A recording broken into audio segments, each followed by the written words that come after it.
আজ এইরকম একটি মহতী দস্তরবন্দি জলসায় উপস্থিত হতে পেরে মহান আল্লাহর দরবারে শুকরিয়া জ্ঞাপন করছি। সেই সঙ্গে যারা উপস্থিত আছেন আপনাদেরকে আমি হার্দিক মোবারকবাদ জানাই।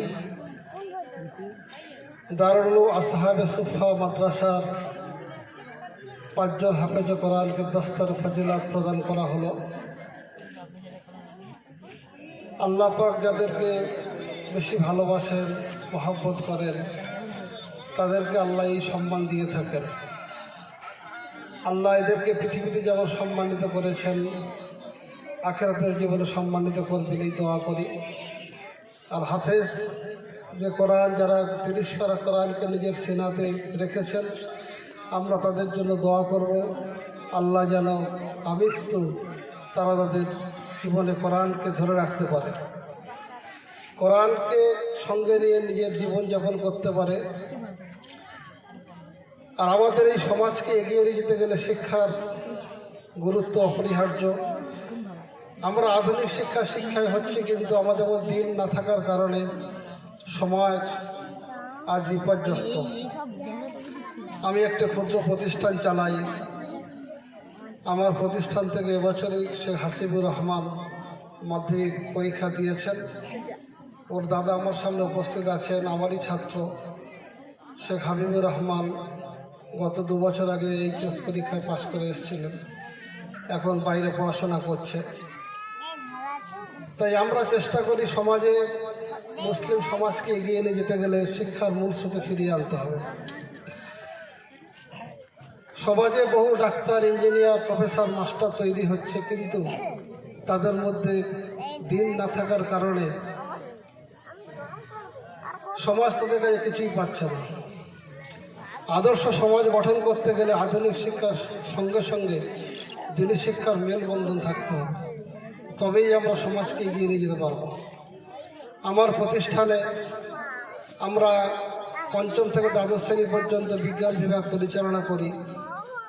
ওখানে আমার ছাত্র যারা দুজনেই আছে, 2 ভাই, জানে আমাদের কিন্তু 5 ওয়াক্ত জামাতের নামাজের সঙ্গে দার্সে কোরআন কম্পালসারি। আমরা সেখানে কোরআনের খিদমত করে থাকি। গত কয়েক বছর আগে আমার আব্বাজান ওই মিশনের ক্যাম্পাসের ভিতরে প্রতিষ্ঠান তৈরি করেছেন, দারুল নাজাত মাদ্রাসা। এবছরেই আমাদের মাদ্রাসার 2 জন ছাত্র তারা হাফেজে কোরআনের পাগড়ি পরলেন, এবং আমাদের হাফেজ মনিরুল ইসলাম সাহেব ওখানে খিদমত করেন। যাই হোক, সময়ের সঙ্গে বেশি কিছু বলতে চাইছি না। তাই আমাদেরকে চেষ্টা করতে হবে প্রত্যেকের সন্তানকে দিনী শিক্ষা করা ফরজ। আধুনিক শিক্ষা গ্রহণ করতে হবে, কিন্তু দিন থেকে বাদ দিয়ে না। আপনি দেখুন, সমাজে যারা হাই স্কুলে পড়াশোনা করছে, যে সমস্ত ছাত্ররা মাধ্যমিক, উচ্চ মাধ্যমিক, কলেজে পড়ে BA, MA, মাস্টার্স কমপ্লিট করছে, কিন্তু তাদের আখলাক চরিত্র আর একজন মাদ্রাসার ছাত্র আখলাক চরিত্র দুটোর মধ্যে পার্থক্য আছে। তাদের আচার ব্যবহার, কোনো মাদ্রাসার ছাত্রকে শুনে দেখেছেন যে পিতামাতার সঙ্গে খারাপ ব্যবহার করেছে? কিন্তু হাই স্কুলের বহু ছাত্র তারা ডাক্তার, ইঞ্জিনিয়ার হয়ে বিদেশে চাকরি করছে, শহরে গিয়ে বসবাস করছে, পিতামাতার সঙ্গে সম্পর্ক রাখে না, পিতামাতার দায়িত্ব গ্রহণ করে না। তাই আজকের সমাজে এত বৃদ্ধাশ্রম তৈরি হচ্ছে, বিশেষ করে হিন্দু সমাজে বেশি। আর আমাদের সমাজে কলকাতা শহরে যারা থাকে, সল্টলেকে বসবাস করে, বহু বড় মানুষের সঙ্গে আল্লাহ তার গোলামকে পরিচয় করিয়েছে। দেখেছি যে পিতামাতার খোঁজ খবর রাখে না। হুজুর আজ করছিলেন পিতামাতা সম্পর্কে। যাই হোক, পিতামাতার যোগ্য সম্মান দেয় একমাত্র যারা দিনের মধ্যে জড়িয়ে আছে, হাফেজে করা আলেমে দিনরা। তাই আমরা চেষ্টা করব নিজেদের সন্তানদেরকে বিশেষ করে আলেম হাফেজ বানানো। আর আধুনিক শিক্ষায় যারা শিক্ষিত করা, তার প্রথম কাজ হবে দিনকে শিক্ষা দেওয়া। প্রথমে তাকে মক্তবে পাঠাবো। আমরা বাচ্চাকে যেমন কেজি স্কুলে পাঠাই, ভালো গাড়ির ব্যবস্থা করছি, হুজুর যেটা বলছিলেন করুন, কিন্তু ছাত্রদেরকে একটা টাইমে মক্তবে পাঠিয়ে দেন। সেখান থেকে তারা কোরআন শেখুক, নামাজ, রোজা, হজ, যাকাত, ইসলামের যে ফান্ডামেন্টাল দিকগুলো আছে সেটা যদি শিখে যায়, তাহলে একটা আদর্শ মানুষ তৈরি হবে। তাহলে সন্তানের পিতা হিসেবে আপনিও সার্থক হবেন। আগামী দিনে সন্তান আপনাদেরকে যোগ্য সম্মান দেবেন। আমাদের এই ছাত্র এবছরে নিট পরীক্ষা দুজন ছাত্র এমবিবিএস চান্স পেয়েছে। আমাদের ছাত্র একজন বিএইচএমএস পড়ছে, কিন্তু তারা এত আদর্শ সুন্দর ছাত্র, প্রত্যেকের মুখে বড় দাড়ি, তারা নামাজ পড়ে, তারা ইসলামকে পুঙ্খানুপুঙ্খ মেনে চলার চেষ্টা করে। তাই জীবনে ডাক্তার, ইঞ্জিনিয়ার, প্রফেসর, মাস্টার যাই হোক না কেন, দিনকে বাদ দিয়ে নয়।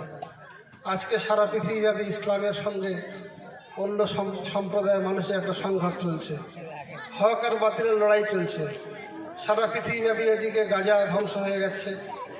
আজ ভারতবর্ষের যে মহাসন্ধিক্ষণের মধ্য দিয়ে চলে যাচ্ছে, আপনারা দেখছেন পত্র পত্রিকা, টিভিতে ওয়াকফ অ্যামেন্ডমেন্ট বিল নিয়ে ইসলামের বিরুদ্ধে তারা সংঘাতে নেমে পড়েছে। তাই এই সংঘাত থেকে রুখতে আমাদেরকে ঐক্যবদ্ধ হতে হবে, সংঘবদ্ধ হতে হবে। দিনই চেতনা আমাদের হৃদয়ে রাখতে হবে। আমাদের মধ্যে আল্লাহ যেন হৃদয়ে জিহাদি তামান্না দিয়ে থাকে। তাই আমরা এলাকার সমস্ত যারা হাফেজ আলেম ইমামরা আছি, সচেতন মানুষ আছি, আমাদেরকে ওয়াকফ অ্যামেন্ডমেন্ট বিল সম্পর্কে সমাজের মানুষকে আমাদের সচেতন করতে হবে। তাই আমাদের মূল শিক্ষা আঙিনায় ফিরে আসতে হবে।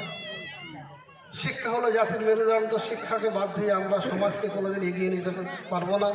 আদর্শ সমাজ গঠন করতে গেলে দিন এবং আধুনিক শিক্ষার মেলবন্ধনে ঘটাতে হবে, তবেই আমরা আদর্শ সমাজকে উপহার দিতে পারবো। যাই হোক, বক্তব্য দীর্ঘায়িত করছি না। সকলকে শ্রদ্ধা জ্ঞাপন করে আন্তরিক মোবারকবাদ জানিয়ে আমার ক্ষুদ্র বক্তব্য শেষ করছি।